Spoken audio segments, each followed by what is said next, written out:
그럼 다음으로 한일 관계를 진단해보고 앞으로의 전망에 대해서 알아보는 시간 가져보겠습니다.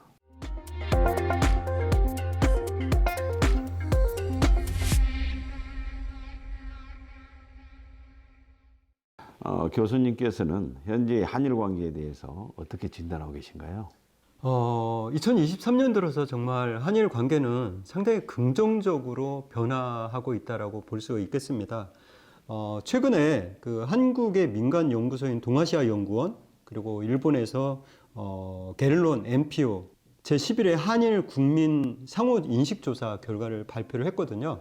그 자료를 보면 올해 3월부터 양국 관계가 상당히 좀 빠르게 개선이 되고 있는 것을 증명이라도 하는 것처럼 한국에 호감을 가진 일본인들이 11년 만에 이제 최고 수준으로 상향된 수치를 보여주고 있습니다. 반대로 일본에 호감을 보이는 한국인들은 소폭 감소를 했는데요. 여기에는 분명히 이유가 있습니다. 어떤 거냐면 박근혜 정부와 이 아베 신조 정부가 출범했던 때가 이제 2013년부터인데요. 이때 최저점을 찍은 이래에 조금씩 이제 상승을 이제 하다가 2018년, 19년도에 문재인 정부 그리고 이제 아베 내각이 충돌을 하면서 좀 급락을 했었죠. 그런 분위기가 이제 한국에서는 약간 좀 남아있는 분위기가 있고 일본은 이제 2023년 들어서 이제 많이 개선된 부분에서 이제 상승한 것 같습니다. 또 하나는 이제 재단법인 청년재단이 2023년 9월 13일에 한국 청년 세대의 한일 관계 인식 조사 이런 것을 했었는데요.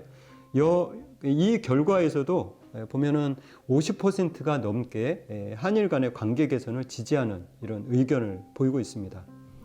그러니까 청년 세대에 관한 조사에서는 기성 세대보다는 훨씬 좀 달라진 그런 반응을 보이고 있는데 저는 그런 점에서 한일 관계에서의 그런 세대 교체도 좀 필요하지 않을까 이런 생각을 하게 됩니다. 한일 관계 세대 교체라 재밌는 표현입니다. 그런데 이렇게 분위기가 급반등한 이유가 있을까요?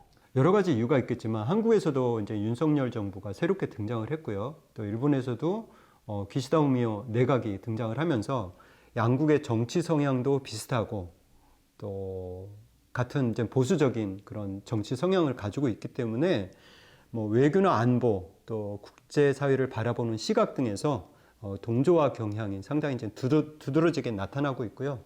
또 하나는 중국을 바라보는 인식이 과거 우리나라의 정부와 달리 윤석열 정부하고 기시다 정부가 일치하고 있는 부분이 있고 또 북한의 핵 대응에 있어서도 한국과 일본이 같이 이렇게 협력하거나 양국이 보조를 같이 맞춰온 부분이 있기 때문에 한일 간의 관계 개선에 대한 설문조사에서 되게 좋은 그런 수치를 보이는 것 같습니다.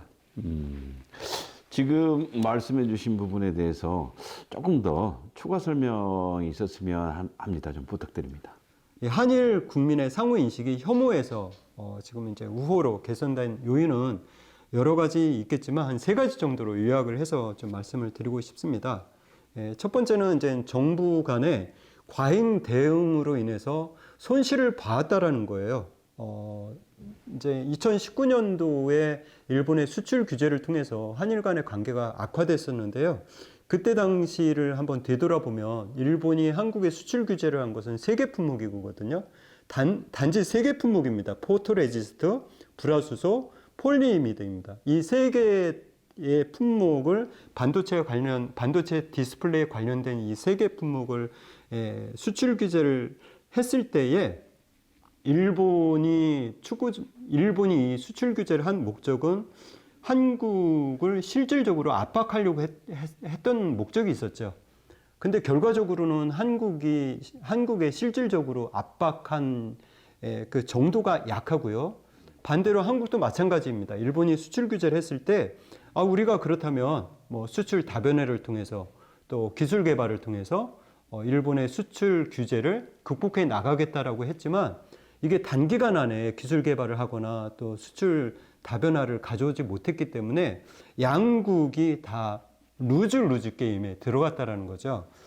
그런 측면에서 봤을 때에 이렇게 서로 간에 이런 대립 관계를 가지는 것은 어느 나라에도 좋은 결과를 가지지 못한다라는 것을 양국이 좀 서로 간에 좀 깨달은 부분이 분명히 있다라고 볼 수 있고요. 예, 두 번째는 중국의 위협에 대응하려는 그런 보안 심리가 작동을 했다라고 볼 수가 있겠습니다. 미중 전략 경쟁이 이제 격화되고 있고 또 중국이 한국과 일본을 압박하는 상황이 이제 번복되고 있습니다. 일본의 경우에는 과거에 휘토류로 일본을 규제한 적이 있고요. 우리나라에는 최근에 이제 요소수 사태로 한국을 이제 압박을 하는 관계 속에서 과연 한국과 일본은 어떻게 대응을 해야 될 것인가, 이 중국의 위협에 대해서. 그래서 인도 태평양 전략에 있어서도 한국이 굳이 인도 태평양 전략에 우리가 이제 들어가려고 노력하는 부분이 이런 부분에서 이야기할 수가 있고요. 그런 측면에서 2022년도 여론조사를 살펴보면 중국의 부상이 한국의 경제 안보에 대해서 위협이 된다, 이런 의견이 75.4%나 되고 있습니다. 그에 비해서 중국의 부상이 우리나라의 기회가 된다라고 하는 의견은 19.3%에 불과하고요. 반대로 일본의 중국 견제 의견은 42.7%, 그리고 한미일 협력 강화 의견은 62%로 이렇게 조사되었습니다. 따라서 이런 중국 경계론, 또 중국 위협론, 이런 것들이 확산이 될수록 한국과 일본은 자유, 민주, 인권, 법치 등에 있어서 가치를 공유한 국가라는 그런 이제 동료 의식이 작용했다라고 볼 수가 있습니다. 한 가지 더 추가적으로 말씀을 드리면 정권 교체에 따른 정책 변화에 효과가 있다라고 얘기할 수가 있는데요. 어쨌든 상대방 지도자에 대한 그런 인상이 상대국 전체에 대한 호감도에도 영향을 주고 있거든요. 그러니까 과거에 우리나라의 경우에는 문재인 대통령 당시에 일본인들이 한국에 대한 그런 인식이 상당히 좀 부정적인 인식이 강했었고, 반대로 한국에서는 아베 내각 당시에 아베라는 그 리더십에 대한 부정적인 인식이 있다 보니까 일본 전체에 대한 불신이 좀 강했던 부분이 있었죠. 이것이 이제 역으로 본다면 지금 현재 이제 윤석열 정부 그리고 일본의 기시다 후미오 정부에 대해서 양국의 지도자에 대한 신뢰감이 좀 있다 보니 양국의 상대국에 대한 호감도가 좀 상승하는 부분이 있고요. 게다가 2023년 3월 들어서 어쨌든 우리나라가 선제적으로 한일 간의 가장 갈등 관계에 있던 여러 문제들, 그 중에서도 강제징용 문제에 대한 해법을 우리가 먼저 제시를 했기 때문에 여기에 대해서 일본의 기시다 내각에서도 어쨌든 여기에 대해서 호응을 하지 않을 수 없는 입장에서 양국이 상호 간에 좀 우호적으로 이렇게 인식이 바뀐 부분이 있다라고 볼 수 있겠습니다. 제가 보기에도 넘어야 될 산은 아직 많은 것 같습니다. 조심스럽습니다. 다만 이제 한일 관계에 대한 앞으로의 전망 어떻게 생각하신가요? 예, 여기에 대해서 우리나라에서 한국일보하고 또 일본의 요미우리 신문이 2023년 한일 공동 여론조사를 실시를 했었는데요. 우선 한국 응답자의 결과를 보면 한일 관계 회복에 대해서 긍정적으로 평가한다가 47%, 그리고 부정적으로 평가한다가 49.5%의 답변이 나왔습니다. 반면에 일본의 응답을 보면 긍정적으로 평가한다가 84%에 이르고요. 부정평가는 13%에 불과합니다. 그러니까 상당히 압도적으로 긍정적으로 평가를 했다라는 거죠. 또 하나 한국재단이 일본 피고 기업 대신에 강제동원 배상금을 지급한다라는 윤석열 정부의 해법에 대해서 우리나라에서는 긍정적으로 평가한다가 35.9%에 불과했고, 부정적인 평가가 오히려 59.1%로 더 앞질렀습니다. 근데 반대로 일본에서는 긍정적으로 평가한다가 57%, 그리고 부정적으로 평가한다가 31%로 긍정적인 평가가 이제 우세했다라고 볼 수가 있겠습니다. 또 이제 그 윤석열 대통령 발언 중에서 역사 문제가 완전히 정리되지 않았다고 해서 미래 협력을 위한 한 발짝도 내디뎌서는 안 된다는 인식에서 벗어나야 한다. 이 부분에 대해서도 일본에서는 85%가 긍정적인 평가를 내렸습니다. 반면에 우리나라에서는 긍정적인 평가가 50%, 그리고 부정적인 평가가 46%로 좀 팽팽합니다. 뭐 저는 이 결과가 당연하다고 봅니다. 왜냐하면 우리가 먼저 해법을 제시했기 때문에 그 부분에 대해서 우리나라에서 컨센서스가 형성이 되지 않은 상태에서 했기 때문에 이런 결과가 나왔다라고 볼 수가 있겠고요. 어쨌든 강제동원 문제 해결책 자체에 대해서는 한국에서는 여전히 이제 우려가 있지만 역사 문제와 경제 협력 문제는 좀 분리해야 된다, 이런 측면에서 볼 때 원칙론에서는 좀 긍정적인 그런 공감이 형성이 되는 과정이 있는 것 같습니다. 또 나아가서 이러한 그 결과가 결국은 우리가 과거에 머물러 있기보다는 좀 미래지향적인 외교 방향에 대해서 공감대가 형성되는 그런 이제 분위기가 있다라고 볼 수가 있겠고요. 또 이것이 예를 들어서 18세, 29세 청년층을 대상으로 해서 이 한일 관계 인식에 대해서 좀 신뢰도 또 친밀도 조사 결과를 발표를 했는데, 여기에서 보면은 나이가 젊을수록 한일 관계에 대해서 좀 낙관적으로 보는 그런 경향이 있습니다. 좀 결론적으로 말씀을 드리면 이 한일 관계의 중요성에 대해서 어쨌든 양국 모두가 50% 전후를 이제 넘거나 그 근방에 있는데, 그런 부분에 있어서 지금서부터가 한일 관계 개선의 시작점이다, 이렇게 말씀을 드릴 수 있고요. 그렇기 때문에 우리 정부는 이런 보여주기식의 외교 활동이 아니라 양국 간의 신뢰도를 높일 수 있는 구체적인 활동 방안을 좀 마련할 필요가 있다. 그렇게 하기 위해서는 지도자들이 독단적으로 움직이기보다는 한일 간의 파트너십도 더 구축을 해야 될 필요성이 있고요. 또 앞서 제가 그 편익이란 말씀을 드렸었는데, 그런 이제 국민들과 소통해 나가는 데 있어서 자국에게 어떤 이익이 있는가, 이런 부분을 국민들을 좀 설득할 필요가 있다라고 좀 말씀드릴 수 있겠습니다. 아주 조심스럽습니다만 한일 관계가 우호적인 분위기를 탄 건 사실인 것 같아요.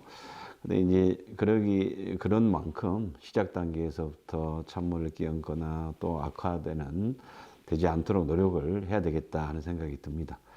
근데 한일 공조에 대한 공감대가 형성되긴 된 것 같습니다. 조금 또 보강해 주실까요? 이제 계속해서 말씀드리는 것이 2023년 3월 달이 가장 큰 계기가 된 것 같습니다. 한일 관계가 정상화되고 또 셔틀 외교가 복원되고, 또 최근에 이제 미국에서 에이펙 회의를 통해서 7차례에 걸쳐서 한일 정상회담을 이제 개최를 하면서 상당히 이제 가속도가 붙고 있습니다. 그런 측면에서 볼 때에 실질적으로 2019년 7월 달에 있었던 일본의 수출 규제는 이제 완전히 해소되었다라고 볼 수가 있고요. 그런 점에서 한국경제연구원의 보고서를 좀 볼 필요가 있는데, 수출 규제가 있었던 2019년부터 2021년간 약 3년 동안 일본의 대한국 제조업 직접 투자액은 약 2,782억 엔이었거든요. 근데 그 직전의 3년보다 57.6%나 줄어들었고요. 한국의 대일본 투자도 같은 기간인 2019년부터 2021년간 42.9%나 줄어들었습니다. 이 한국경제연구원이 관세청 그리고 일본은행 통계 등을 통해서 이제 분석을 한 결과인데요. 결국은 이제 한일 관계가 악화된 이후에 3년 동안 직접 투자뿐만이 아니라 수출 감소도 있었다라는 거죠. 약 13조 5,200억 원이 이제 감소가 됐고요. 일본인 직접 투자는 약 6조 8천억 원에 이르는, 그래서 결국 이제 20조 원의 경제 효과가 이제 사라졌다, 이렇게 이제 결론을 내렸습니다. 왜 그런가 하면 당연한 결과이죠. 수출 규제를 했다라는 것은 그만큼 일본이 우리나라에서 일본의 제품을 수입을 해오거나 또 한국 제품이 일본에 들어갈 때에 상당히 이제 복잡한 심사 절차와 허가를 받아야 하는 절차가 복잡해지면서 결국 이게 이제 무역 장벽으로 작용을 하다 보니까 투자를 결정을 하거나 또 수출을 협상하는 데 있어서도 영향을 미쳤기 때문에 당연한 결과라고 볼 수가 있겠습니다. 다행히 지금은 이제 이런 화이트리스트에서도 양국이 다 복원을 했고, 또 통화수합도 지금 이제 복원이 됐기 때문에 이런 과거의 이런 데이터들을 통해서도 증빙이 되었듯이 향후에는 이런 일이 두 번 다시 있지 않기를 바라는 마음이죠. 한일 정상회담 말씀을 해주셨는데요. 정상회담 성과 이 부분에 대해서 조금 더 보강해 주시면 감사하겠습니다. 예, 그 얼마 전 미국에서 그 에이펙 회의가 있었었는데요.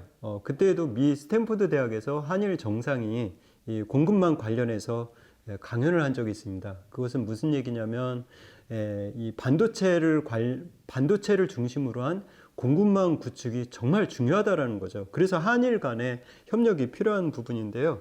보통 우리나라는 일본에서 반도체와 관련된 부품과 소재 장비, 이걸 줄여서 이제 소부장 이렇게 이야기를 하는데, 이것을 가져와서 우리나라에서 제조 가공해서 전 세계로 이렇게 수출하는 그런 이제 협력 관계를 가지고 있습니다. 그래서 이제 일본에서 가장 이제 대표적으로 2019년 7월 달에 반도체 관련 이제 소재인 불화수소를 수출 규제했을 때 우리나라에서 관련해서 이제 그 기술 개발을 하겠다 이렇게 이야기를 했지만 실질적으로 그게 단기간 안에 이제 가능한 것은 아니고요. 결국 그래서 이제 일본을 대체할 수 있는 부분이 이제 불가능하다라는 것을 이제 우리나라에서도 알게 되고 또 일본 역시 마찬가지로 일본에서도 이런 수출 규제가 일본이 원하던 대로 되지 않다라는 것을 알게 된 거죠. 그러다 보니까 이제 일본이 소부장 산업에서 무역 수지의 적자가 있었던 해를 기준으로 본다면 2019년도에 약 187억 달러, 한화로는 약 24조 원 정도 되는데요. 이 정도 줄었는데 작년 2022년 데이터를 보니까 약 250억 달러로 오히려 이제 늘어나는 것을 알 수 있습니다. 그래서 좀 장기적으로는 뭐 기술 개발이 당연하지만 그것은 시간이 이제 오래 걸리니 오히려 일본의 소부장 기업이라든가 또 관련 시설들을 국내에 유치하거나 또 나아가서 R&D 연구 개발에 있어서 오히려 일본과 협력을 한다라면 양국의 경제 효과가 더 이제 커질 수 있다라는 거죠. 또 하나는 2050년 탄소 중립 실현을 위해서 필수적인 것이 이제 수소 경제 협력인데요. 이 부분에서도 기대를 할 만합니다. 왜냐하면 수소는 제조뿐만이 아니라 저장과 운반 기술까지 일본이 이제 상당히 압도적인 그런 기술력을 가지고 있기 때문에 그런 부분에서 일본과 우리가 이제 기술 교류를 할 필요가 있고요. 또 다른 성과로는 관광객의 국내 유입에 대한 부분은 또 이제 언급을 하고 싶습니다. 한국경제연구원에 따르면 일본인 관광객이 예를 들어서 2012년 수준인 342만 명 정도로 늘어나게 된다라고 한다면 국내 관광 산업이 활성화가 되겠죠. 그때에 그 창출되는 이익을 좀 잠깐 살펴보면 생산 유발 효과가 약 5조 2천억 원에 달할 것으로 예상을 했고요. 그 외에도 이제 부가가치 유발 효과가 2조 3천억 원 정도, 그리고 취업 유발 효과는 약 2만 9천여 명 정도로 전망을 했습니다. 양국의 편익을 고려한다면 역시 한일 관계 개선이 이제 필요하다라고 할 수가 있겠죠. 한일 관계에 상호 이익이 된다 이런 말씀 아주 설득력 있습니다. 한일 관계 개선이 특별하게도 경제적 파급 효과 면에서는 더 필요하다 이런 생각이 듭니다. 예, 맞습니다. 저도 그렇게 생각을 하는데요. 또 하나 다른 시각에서도 이제 볼 필요가 있다고 봅니다. 우리나 일본이나 모두 이제 중국에 대한 대외 무역 의존도가 상당히 이제 높기 때문에 항상 이제 의뢰 입장에 있을 때가 많거든요. 이것을 해결할 수 있는 방안은 결국 이제 한일 양국의 관계가 개선이 된다라고 한다면 그만큼 선택지가 이제 넓게 펼쳐질 수가 있다라는 거죠. 여유 있게 무역을 할 수가 있고요.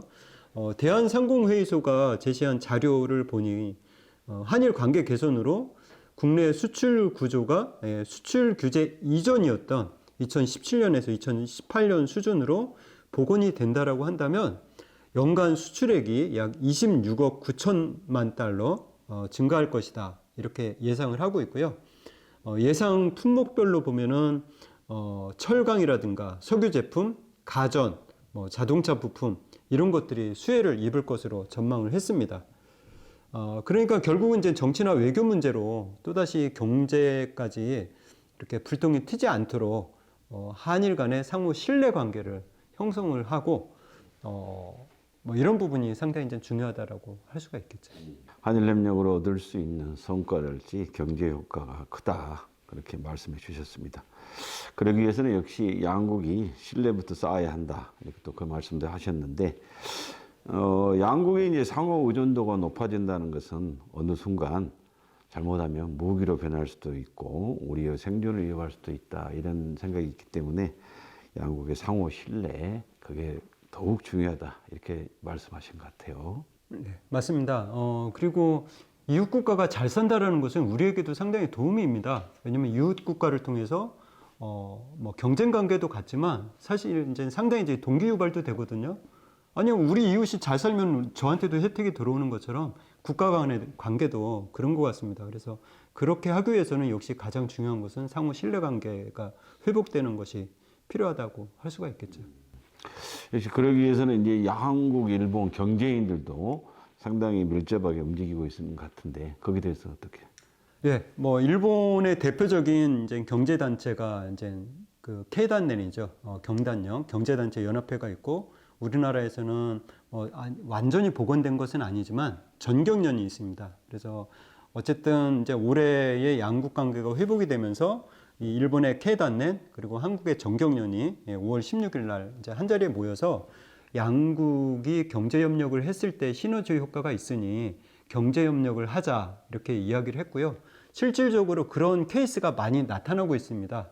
한국과 일본이 MOU 체계를 맺어서 반도체 산업이라든가 또 방금 전에 말씀드렸던 수소 경제 관련해서 상당히 많은 기업들이 양국의 MOU를 체결하고 또 같이 R&D를 그런 R&D 시설을 통해서 기술 개발을 하는 그런 케이스가 많이 나타나기 때문에 이런 부분에서 뭐 경제 협력이라는 것은 상당히 양국에 도움이 된다라고 말씀드릴 수 있겠습니다. 양국을 둘러싼 주변 정세가 복잡해지면 복잡해질수록 두 나라의 협력이 더욱 필요하다 이런 말씀하신 것 같습니다. 그렇죠? 네, 맞습니다. 뭐 그 당연한 이야기고요.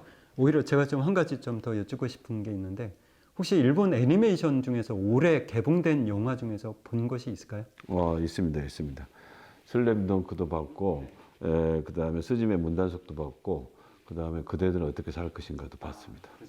제가 왜 질문을 했냐면 예를 들어 더 퍼스트 슬램덩크 그리고 스즈메 문단속 이게 한국에서 500만이 넘을 정도로 관객을 동원을 했거든요. 이게 무슨 이야기냐면 일본 문화를 접하는 데 있어서 거부감이 없어졌다라는 거예요. 마찬가지로 일본 역시 마찬가지입니다. 뭐 최근에 뮤직뱅크가 일본에서 녹화를 할 때 매진이 될 정도로 K-팝에 대해서 일본의 젊은이들도 활발하게 한국 문화를 접하고 있다라는 거죠. 물론 이 이전에는 한국과 일본이 수출 규제 이후에 관계가 안 좋을 때는 한국에서도 그런 얘기를 많이 했죠. 한일 역전이 됐다. 또 한국의 경제 발전이 되면서 일본을 제쳤다. 뭐 이런 이야기까지 나올 정도이고요. 반대로 일본에서는 뭐 일본이 G7에서 탈락하고 한국이 들어가도 된다라고 이야기할 정도로 일본의 경제가 안 좋아지고 한국이 올라갔다. 뭐 이런 이야기도 할 정도로 이렇게 되다 보니까 실질적으로 우리 세대만 해도 일본에 대한 열등감을 가지고 있었잖아요. 근데 지금 젊은 세대들은 그런 생각을 많이 하고 있지 않은 것 같습니다. 그런 점에서 볼 때 좀 세대 교체를 통해서 젊은이들의 교류가 활발하게 움직인다면 이제는 과거가 우리의 한일 관계의 발목을 잡는 것이 아니라 오히려 더 발전할 수 있는 윈윈 관계가 되지 않을까. 그런 차원에서 제가 만화를 봤냐 이렇게 한번 질문을 드려봤습니다. 조금 시야를 확대해 보면 우크라이나 전쟁, 그다음에 최근에 중동 전쟁까지 국제 정세가 매우 불안정합니다. 이런 불안정한 국제 정세 속에서 한일 양국의 공조 더욱 필요한 거 아닌가 이런 생각이 듭니다. 예, 뭐 한일 공조는 사실 이제 선택이 아니라 지금 이제 필수 관계다 이렇게 뭐 한마디로 요약할 수 있겠죠. 지금까지 한일 관계를 진단하고 한일 협력의 중요성과 대응 전략, 전망에 대해서 논의해 봤습니다. 어떠셨나요, 선생님? 오늘 주제 사활을 걸고 잘 마무리한 것 같은가요? 어떤가요? 저는 많은 부분에서 공감할 수 있었던 유익한 내용이 되었다 이렇게 생각하는데 어떠세요? 좀 역설적이기는 합니다만 이제는 한일 관계가 사활을 걸 정도로 경쟁을 하거나 또 갑을 관계가 아니어서 사활을 걸지 않았으면 좋겠습니다. 제 생각에는 오히려 한일 협력이 더 중요한 공동 과제로 이렇게 급부상을 하는 시점에서 협력할 수 있는 분야가 무엇인가 상당히 이제 광범위하잖아요. 그 중에서 오늘은 이제 한두 가지에 포커스를 맞춰서 이제 말씀을 드렸습니다만 앞으로는 4월을 걸지 말아야 할 것들을 중심으로 해서 혹시 기회가 된다면 다시 한번 좀 말씀을 드리고 싶습니다. 네. 강철우 교수님 기회가 된다면 다시 한번 또 모시고 말씀을 나누면 어떨까 생각합니다. 오늘 토론 응해 주셔서 너무너무 감사합니다. 고생 많으셨습니다. 네, 감사합니다.